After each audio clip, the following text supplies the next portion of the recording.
हमारे चैनल से जुड़ने के लिए YouTube पर गुलफान नेटवर्क को सब्सक्राइब करें और बेल आइकन प्रेस करें ताकि नई अपडेट जल्द ही मिले। अगर ये उलमा अइम्मा स्टेज पे ना मिंबर पे ना आ सकें तो कमेटी वाले कहते हैं इन्हें निकालो। ये जलसे में नहीं थे और जलसे में आके ये 3 बजे तक बैठे रहे। फजर में मुसल्ले पे आने में देर हो जाए तो मस्जिद का खजानची कहता है इन्हें निकालो, ये मस्जिद में देर से आए थे। आपसे मेरी इतनी गुजारिश है, रब ने अगर आपको जिम्मेदारी दी है ना तो तबीयत में नरमी लाइए। बशरी तकाजे के मुताबिक अगर हमारे अइम्मा से ताख़ीर हो जाए तो आप उन्हें निकालने की बात न करें। ये अकड़ सारी अकड़ सिर्फ इस बात की है क्योंकि मस्जिद की गोलक आपके हाथ में है, तनख्वाह आप देते हैं, इसलिए हम अइम्मा के साथ इस रवैये से पेश आते हैं। ज़रा सोच, तू इमाम से 5 मिनट देरी की वजह से चेहरा फेर लेता है और फिर ये सोचता है कि मैं रोटी बंद कर दूंगा। तो जिस रब ने इसे इमाम बनाया है, अगर वो तेरी बदअमली की बुनियाद पे अपनी रहमतें रोक ले तो बता कौन बचाने आ सकता है। कोई खैरियत नहीं। फरमाया गया तुम जमीन वालों पे रहम करो, खुदा आपके ऊपर रहम फरमाए। सुभान अल्लाह, सुभान यहाँ अल्लाह। पे आपसे मेरी इतनी गुजारिश है, खुदारा ये सोच के कोई ना बैठे कि मूड बनेगा आज सामने से सुनेंगे मजा आएगा, ये ख्याल जहन से निकाल दीजिएगा। यहाँ मूड बनाने कोई ना बैठे, एक नियत लेके बैठे। हुजूर की महफिल है, शहजादे भी बैठे हैं उनके। आज मूड नहीं, आज की रात तकदीर बनाई जानी है। सुभान अल्लाह। ठीक है जी, तकदीर बनाई जानी है। आपसे मेरी गुजारिश है, जो सामने लोग बैठे हैं ना, ये पुरानी भेली की तरह मुंह लेके ना बैठे। हुजूर की महफिल है, बात अच्छी लगे तो बोल दिया करें जरा सुभान अल्लाह, सुभान अल्लाह, सुभान अल्लाह।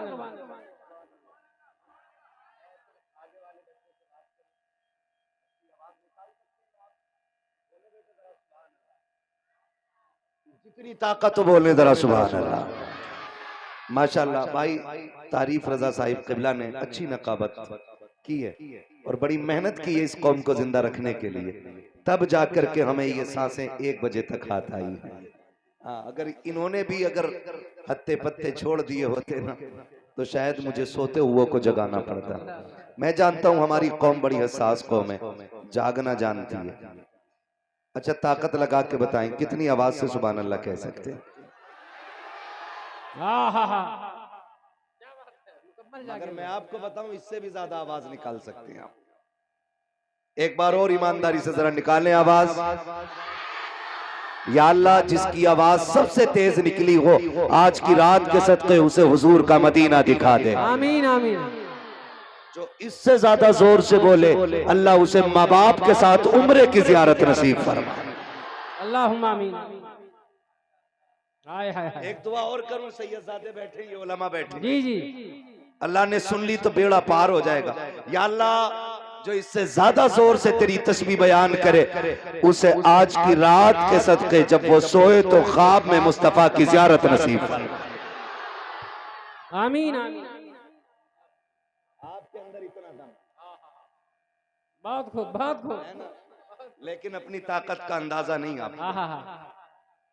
जिस दिन आप अपनी ताकत का अंदाजा लगा लोगे ना तो फिर किसी की माँ ने दूध नहीं पिलाया है, बिल्डिंग तो क्या है, किसी का छप्पर उजाड़ने की कोई हाय हाय हाय। क्या कहने हैं, क्या कहने हैं? कोई किसी का छप्पर नहीं उतार सकता है अगर आप अपनी ताकत पहचान लें।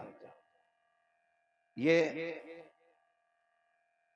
मैं मुबारकबाद सबसे पहले पेश करता हूं कारी ताहिर साहब कबिला, माशाअल्लाह, जिनकी मेहनतें और कोशिशों का नतीजा 3 हाफिज कुरान की शक्ल में आपके सामने, सुभान अल्लाह, सुभान अल्लाह। और 3 इससे पहले फारिग हुए। सुभान अल्लाह। 3 हाफिज कुरान आपकी निगाहों के सामने। यकीनन ये इनकी मेहनतें और मोहब्बतें यूं ही किसी के सर पे कपड़ा नहीं लिपट जाता। हजारों साल नरगिस अपनी बेनूरी पे रोती है, क्या कहना, बड़ी मुश्किल से होता है चमन में दीदावर पैदा। जिस तरह अल्लाह से सजदों में गिर के इमारतें मांगते हो, जिस तरह रब से रातों में उठ के पैसे मांगते हो, काश उसी तरह रातों में उठ के रब से बेटों के सीने में कुरान की दौलत मांगा। हाय हाय हाय। अपने रब से कुरान की दौलत मांगा करो। मैं बड़ी तकलीफ के साथ ये बात कहना चाहता हूँ, हमारे घरों के अंदर अगर 5 लोग हैं ना तो 8 मोबाइल हैं, 10 बंदे हैं तो 15 मोबाइल हैं। हमारे घरों के अंदर अगर 3 फर्द रहते हैं तो 5 मोबाइल हैं। लेकिन तकलीफ की बात यह है कि बंदे 5 होते हैं और कुरान सिर्फ एक होता है। बर्दाश्त कीजिएगा थोड़ी कड़वी बातें, मगर याद रखिए दवा जितनी ज्यादा कड़वी होती है फायदा उतना ज्यादा होता है। बोलेंगे तो मैं बोलूंगा, अगर मुझे लगेगा सो रहे हैं तो फिर सलाम पढ़ लिया जाएगा। दवा जितनी ज्यादा कड़वी होती है फायदा उतना जल्दी होता है। हाँ, ज्यादा करती है। तो होता क्या है, हमारे घरों के अंदर 5 मेंबर हैं, कुरान एक है। कितने कुरान है? एक कुरान है। उसमें भी अगर बड़े बेटे की शादी हो, अल्लाह अल्लाह, जहेज में फ्रिज आया, अम्मा ने पूछा डब्बे में क्या, का फ्रिज, का फला कमरे में रखते हो। अल्लाह अल्लाह। इसमें क्या है? वॉशिंग मशीन, का इसको फला जगह रखो। इसमें क्या है? का सिलाई मशीन, इसको फला जगह रख दो। इसमें क्या है? का मिक्सर मशीन, का इसको फला जगह रख दो। इसमें क्या है? का जूसर है, इसका क्या बनता है? का जूस बनाती है, कहती इसे मेरे कमरे में रख दो। अल्लाह अल्लाह अल्लाह। एक पेटी लाई जाती है जिसका कलर गोल्डन होता है, सुर्ख मखमली उसमें गिलाफ चढ़ा हुआ। पूछा जाता इसमें क्या है? लाने वाला कहता माँ इसमें कुरान है।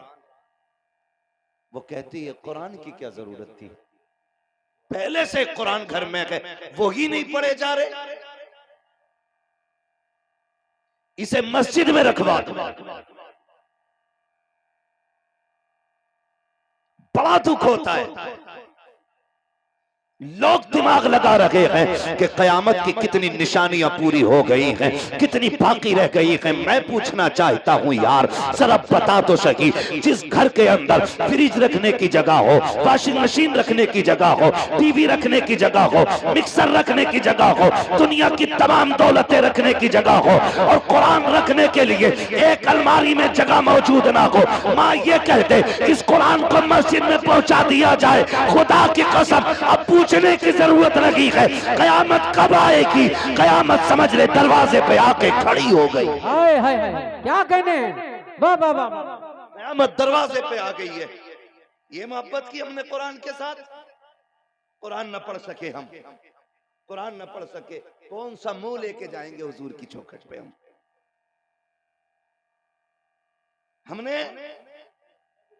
हमने असली ये समझ रखा था कि बरकत ना हो तो पीर जी से तावीज ले, अल्लाह अल्लाह अल्लाह। बरकत ना हो तो फला कलंदर से दुआ करा लो। तू ये क्यों भूल गया कि बरकत ना हो तो घर में कुरान खोल के पढ़ना शुरू। हाय हाय हाय हाय। पढ़ते हम लोग कुरान शरीफ, माफ कीजिएगा, या तो तीजे में कुरान खुलता है, या 40वें में खुलता है, या रूह अटक जाती है सीने में आके तब कुरान खोला जाता है, और या फिर घर में जिन्न आ जाए और पीर साहब कहते हैं सूरे बकरा पढ़, फिर सूरे बकरा पढ़ी जाती है। इससे पहले कि तेरे सरहाने पे बैठ के कुरान पढ़ा जाए, हाय हाय हाय, तो कुरान को सीने पे रखा जाने वाला तावीज बना ले, सुभान अल्लाह सुभान अल्लाह, वरना खैरियत नहीं है, खैरियत नहीं है। कुरान से प्यार कीजिए, कुरान से मोहब्बत कीजिए। ये जो 3 हाफिज कुरान आपके सामने बैठे हैं, ये इतनी आसानी से हाफिज नहीं बन गए। आज दुख होता है, हम ना अपने बच्चों को कुत्ता बिल्ली पढ़ाने के लिए 12 घंटे देते हैं। कितने घंटे? 12 घंटे। और आके कहता अब्बू सुनाऊं, A for Apple, B for bat. जब आके बताता है तो कहता मौलवी सुनो, मेरे बेटे को 100 तक गिनती याद है, क्या ही अच्छा होता तू हाथ पकड़ के लाके कहता सुन मेरे बेटे को कुरान की 10 सूरतें याद हो गई। सुभान अल्लाह सुभान अल्लाह। मगर आज हमारे बच्चे भी कुरान पढ़ना नहीं चाहते। उसकी वजह जानते हो क्या है? हमने बच्चों को कुरान का शौक दिलाया ही नहीं, कुरान का शौक दिलाया ही नहीं। हमारे बच्चे, माइक थोड़ा डिस्टर्ब कर रहा है ये बोलने में, इसलिए मुझे अच्छा लग रहा है कि बिना माइक के मैं बात कर रहा हूँ आपसे, है ना? ये ठीक नहीं होगा भाई। कुछ चीजें आदतन खराब होती हैं, कुछ फितरतन खराब होती हैं। ये फितरतन खराब है। अल्लाह अल्लाह, इसके पेज खींचोगे ठीक नहीं होता। अल्लाह अल्लाह, ये जितना बोल रहा है बहुत अच्छा बोल रहा है, सुभान इसको अल्लाह, ऐसे ही रहने दीजिएगा, सुभान अल्लाह, सुभान अल्लाह। ठीक है ना? बहुत अच्छा आपका साउंड है, तवज्जो है आप लोगों को। ये कब बिगाड़ पैदा होता है? आप सुने तारिफ भाई, हमारे बच्चे होश संभालते हैं जी, तो हम अपने बच्चे को बैठा के कहते हैं, वो देख रहा बुद्धा की हवेली, अल्लाह अल्लाह अल्लाह, बुद्धा की हवेली। ये कुछ भी नहीं था, इसका अब्बा बहराइच में ठेला लगाता था। अल्लाह अल्लाह अल्लाह। आज लड़कों के पास बड़ी बड़ी गाड़ियां हैं, तो बच्चा पूछता अब्बा हुआ क्या है? कहता बेटे इसने 6 महीने में इतनी मेहनत की कि इतना अमीर बन गया ये। भाई इसको ऐसे ही रहने दे, मैंने कह दिया ना, रहने दे। कभी कभी कुछ बीमारियों को छेड़ते हैं तो नासूर बन जाती है। अल्लाह अल्लाह, हाँ, इसको ऐसे ही रहने दीजिए, बहुत अच्छा बोल रहा है, मैंने कह दिया। ठीक है, कारी तसद्दुक साहब को बुला, तो है ना, अल्लाह करे अगली बार माइक अच्छा लगेगा, है ना, इंशाल्लाह, वरना हिसाब आपसे लिया जाएगा। तो हम बच्चों को क्या सिखाते हैं? ये जो हवेली है ना, ये बुद्धा की हवेली आज 3 मंजिल बनी खड़ी है। इसके दादा ठेला लगाते थे। भाई इसकी टींटी बंद कर दो यार, मैंने पहले मना किया। इसके दादा ठेला लगाते थे, इसके बाप ठेला लगाते थे, लेकिन बेटे ने इतनी मेहनत की है, 4 मंजिल मकान बना लिया। बेटे तुझे उससे पीछे नहीं रहना है, उससे भी आगे जाना है, अगर तुम चाहो तो कर सकते हो। जब बच्चे के सामने इमारतों की बातें हुई, अमीरी की बातें हुई, बुलंदियों की बातें हुई, उसके जहन में बात पैदा हो जाती है, बड़ा वो नगी है जिसका किरदार बड़ा होता है, बड़ा वो नगी है जिसका अखलाक बुलंद होता है। इसने ये हिसाब लगा लिया, बड़ा वो होता है जिसके पास पैसे की कसरत होती है, बड़ा वो होता है जिसकी इमारत बुलंद होती है। उसी दिन से उसने ख्याल करना शुरू कर दिया, कुछ भी हो कैसे भी हो मुझे अमीर बनना है। फिर वो हराम के रास्तों पे चला, चोरी के रास्तों पे चला, डाकू बना, डकैती की, हराम हलाल की दौलत इकट्ठा की ताकि सबसे आगे जा सकूं। और तुम्हें खुदा का वास्ता अपने बच्चों को अमीरों के किस्से ना सुनाते, दौलत वालों की कहानी ना बताते। काश तुमने बचपन से बच्चों को अबू बकर का किस्सा सुनाया होता, उमर की दास्तान सुनाई होती, उस्मान का इश्क बताया होता, अली की शुजाअत दिखाई होती, करबला वालों का इश्क बताया होता, बिलाल की मोहब्बत बताई होती। आज मेरा बेटा भले अमीर बनता ना बनता, मुस्तफा के दर का फकीर जरूर बन के नजर आ जाए। नारे तकबीर, नारे रिसाला, मशलके आला हज़रत औलादे इमाम हुसैन मुफ्ती हम्माद साहब किबला हक के खिताबा। वाह वाह, बहुत अच्छा, वाह वाह, सुभान अल्लाह, सुभान अल्लाह। माँ भी थपकी दे रही है, करिए लाल करोड़पति बनेगा, बना ले करोड़पति। बेटे जितने पैसे वाले हो गए उतनी तेरी कब्र से दूर हो जाएंगे। हक है, हक है, हक है। जा लिख ले, जितने पैसे वाले हो गए उतनी दूर हो जाएंगे तेरी कब्र से, और ये जितने कम रहेंगे पैसे में उतनी तेरी कब्र से लिपटे रहेंगे। हक है, हक है। मैं किसी को गरीब रहने की दुआ नहीं दे रहा हूं, मगर मैं कुछ बताना चाहता हूं आपसे। खुदारा आज सब सीख रहे हैं, हम भी बोल रहे हैं अल्लाह भेज दे सलाहुद्दीन अय्यूबी को, भेज कोई सलाहुद्दीन आ जाए। लेकिन जब मैं ये कहता हूँ खुदा की कसम, सीधी जाके आंखें टकराती हैं उसी बैतुल मुकद्दस की चौखट से जहाँ कल सलाहुद्दीन अय्यूबी ने 70,000 की फौज लेकर के कयाम किया था और सामने दुश्मनों की तादाद खड़ी थी। उस वक्त में सलाहुद्दीन अय्यूबी ने कहा था हल्के में मत लेना, मैंने बगदाद वाले की दरसगाह में तालीम हासिल की है, और ये जो 70,000 लोग आए हैं, इन्हें बदअकीदा ना समझना, ये सारे गौस के चाहने वाले लोग हैं। और फिर दुनिया ने देखा था 70,000 ने बैतुल मुकद्दस पर मुस्तफा की अजमत का परचम, खुदा की वहदानियत का परचम लहराया था और सारे लोग हाथ जोड़े खड़े थे। दुश्मनों के हाथों में हथकड़ियां हैं, गर्दनें झुकी थी।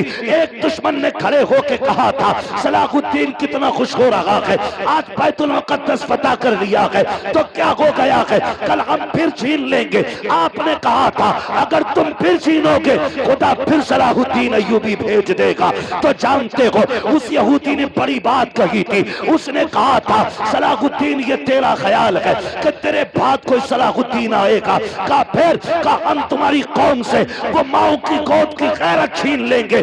आज के बाद कोई माँ किसी सलाहुद्दीन को पैदा नहीं कर पाएगी।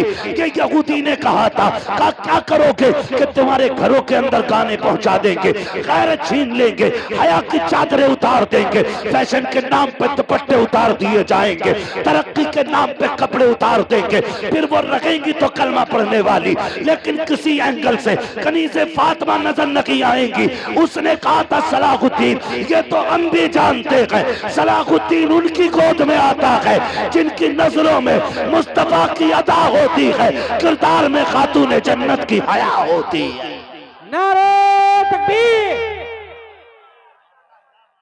या रसूल अल्लाह, या रसूल अल्लाह, जिंदाबाद। जोर से सारे लोग लब्बैक या रसूल अल्लाह। वाह वाह वाह, बहुत उम्दा, बहुत उम्दा, सुभान अल्लाह, सुभान अल्लाह। उसने ये बात कही थी ताकि आज के बाद तुम्हारी कौम की कोई माँ किसी सलाहुद्दीन को पैदा नहीं करे। अल्लाह अल्लाह अल्लाह। मैं रुक के पूछना चाहता हूँ, बहन की शादी होती है, भाई डीजे बजा रहा है, तवज्जो है सारे लोगों को, भाई जगह ना मिले तो बैठ जाओ मेरे बाबू, कोई मसला नहीं यार। ए बेटे मोबाइल नीचे करिए, बात सुन लो, आज बात तवज्जो से मेरी सुन लें आप। रोना नहीं आता, बहन की शादी होती है, भाई डीजे बजा रहा है, गैरत मर गई हमारी। ऐसे लग रहा कि बहन बेटी रुखसत नहीं घर की बला टाल रहा है। अल्लाह अल्लाह अल्लाह, बला टाल रहा है। 3 बजे तक भाई डांस करता रहा, सुबह बारात आनी, अब्बा को भी गैरत नहीं आई, बेटे दुनिया सो गई होगी, आवाज कम कर दे। एक बार ना कह सका वो भी। मस्जिद के दरवाजे पे घर है और गाने इतनी तेज बज रहे हैं कि मस्जिद में खड़ा होने वाला बंदा रात की तन्हाई में यकसुई में जाके अपनी नमाज नहीं पढ़ सकता। अल्लाह अल्लाह अल्लाह। और हम कहते हैं सलाहुद्दीन आएगा। बताओ हम कितने अच्छे रह गए। कल जब बेटियां रुखसत होनी होती थी ना, जाओ पूछो आज भी सफेद बालों वालों से जिनकी उम्र 70 के करीब पहुंच गई, उनसे पूछो जब बेटी रुखसत होती थी तो बाप के जिगर पे क्या गुजरती थी। अल्लाह अल्लाह। बाप खाना पीना छोड़ देता था। 8 दिन पहले बाप ऐसे हो जाता था जैसे बीमार, क्यों कल बेटी जाने वाली है, कल बेटी जाने वाली है। लोग तसल्ली देते थे, यार तसल्ली रख, अल्लाह ने और भी बेटी दी है। कभी मुंह देख के रोता था, कभी सर पे हाथ रख के कहता था ये चली जाएगी तो बड़ी याद आया करेगी। तुम्हें क्या पता यार ये मेरी बड़ी बेटी है। जब भी रात के सन्नाटे में आया, इसने उठ के दरवाजा खोला है। 3 बजे मजदूरी करके आया, इसने कभी ठंडा खाना नहीं खाने दिया। मेरी बेटी का दौर था, मैं पेट भर के खाता रहा हूँ, आज ये चली जाएगी। तुम्हें क्या पता है 4 बेटे 3 बेटियां और भी हैं, लेकिन ये बड़ी याद आया करेगी। ओ नौजवानों, मैं पूछना चाहता हूँ, जब बेटियां घर से जाया करती हैं, तुमने उठते हुए डोले तो देखे होंगे, बहन का गाड़ियों में बैठना तो देखा होगा। खुदा की कसम, जब बेटियां घर से रुखसत हुआ करती हैं तो इतना उस वक्त में कोई जनाजे पे नहीं रोता है जितनी बेटियां बाप के कंधे पे सर रख के रोया करती हैं। कभी गौर किया तूने कि आखिर इसकी रुखसती में रोने की वजह क्या है? लोग जनाजे को देख के रोए, ये तो समझ में आता है कि इससे अपने जुदा हो रहे हैं, इसलिए आंसू बहा रही है। लोग बेटी की रुखसती पे जितना रोते हैं उतना जनाजे पे नहीं रोया करते। क्या कभी गौर किया है हमने? अगर न किया तो गौर कर लो प्यारे। आज के बाद गाना बजाना भूल जाओ, जाओगे। जब बेटियां रुखसत होती हैं, बाप देखो कोने में आंसू बहा रहा है, भाई को देखो बेहोश पड़ा है। मुझे बता तो सकी, इस भाई से बहन लड़ा करती थी, कभी खाने को लेकर के, कभी सफाई को लेकर के, कभी बिस्तर की चादर को लेकर के, कभी झाड़ू को लेकर के, कभी पोछे को लेकर के, कभी पहली रोटी का झगड़ा, कभी खाने की ताखीर का झगड़ा।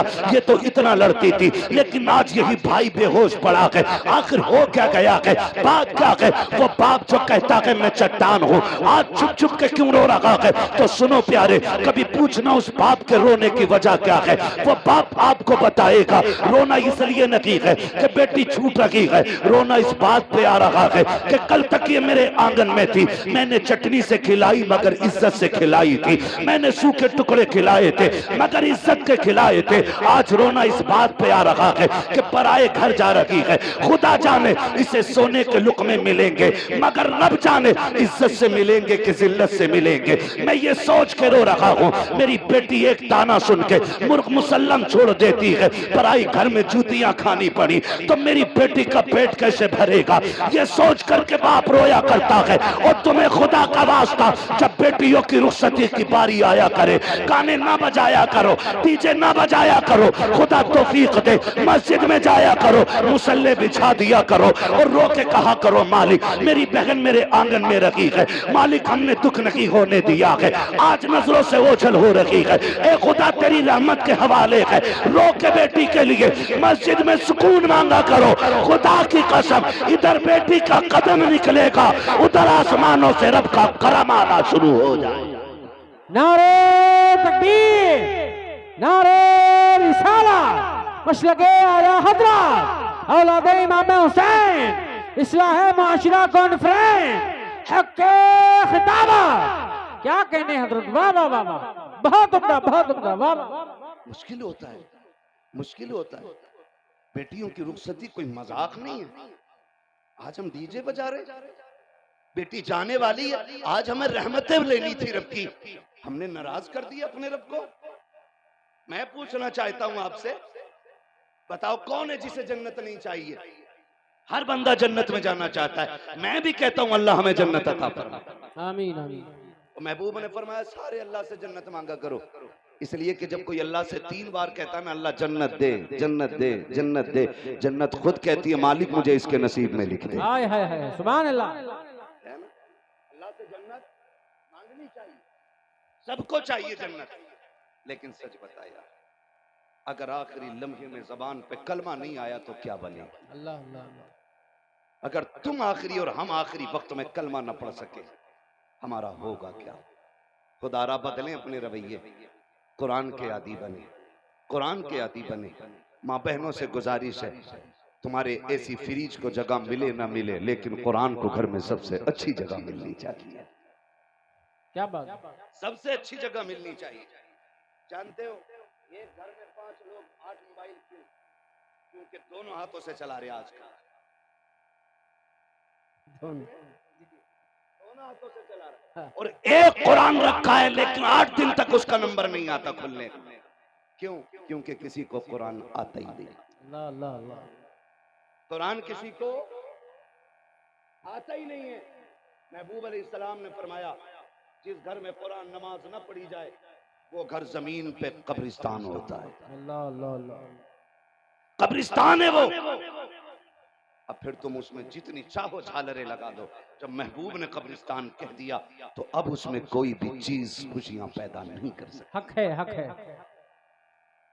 ये उलमा बेवकूफ नहीं है, ये पागल नहीं है। बहुत से हुनर आते हैं कमाने के लिए, लोग अगर जिद पे आ जाएं तो थूक से लाखों पैदा कर लें। हक है, हक है। थूक से पैदा कर लेते। अल्लाह अल्लाह।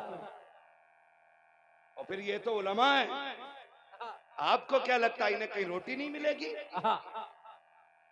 खुदा की कसम दुनिया फाके रह सकती है लेकिन आलिम फाके से नहीं रह सकता। हाय हाय हाय।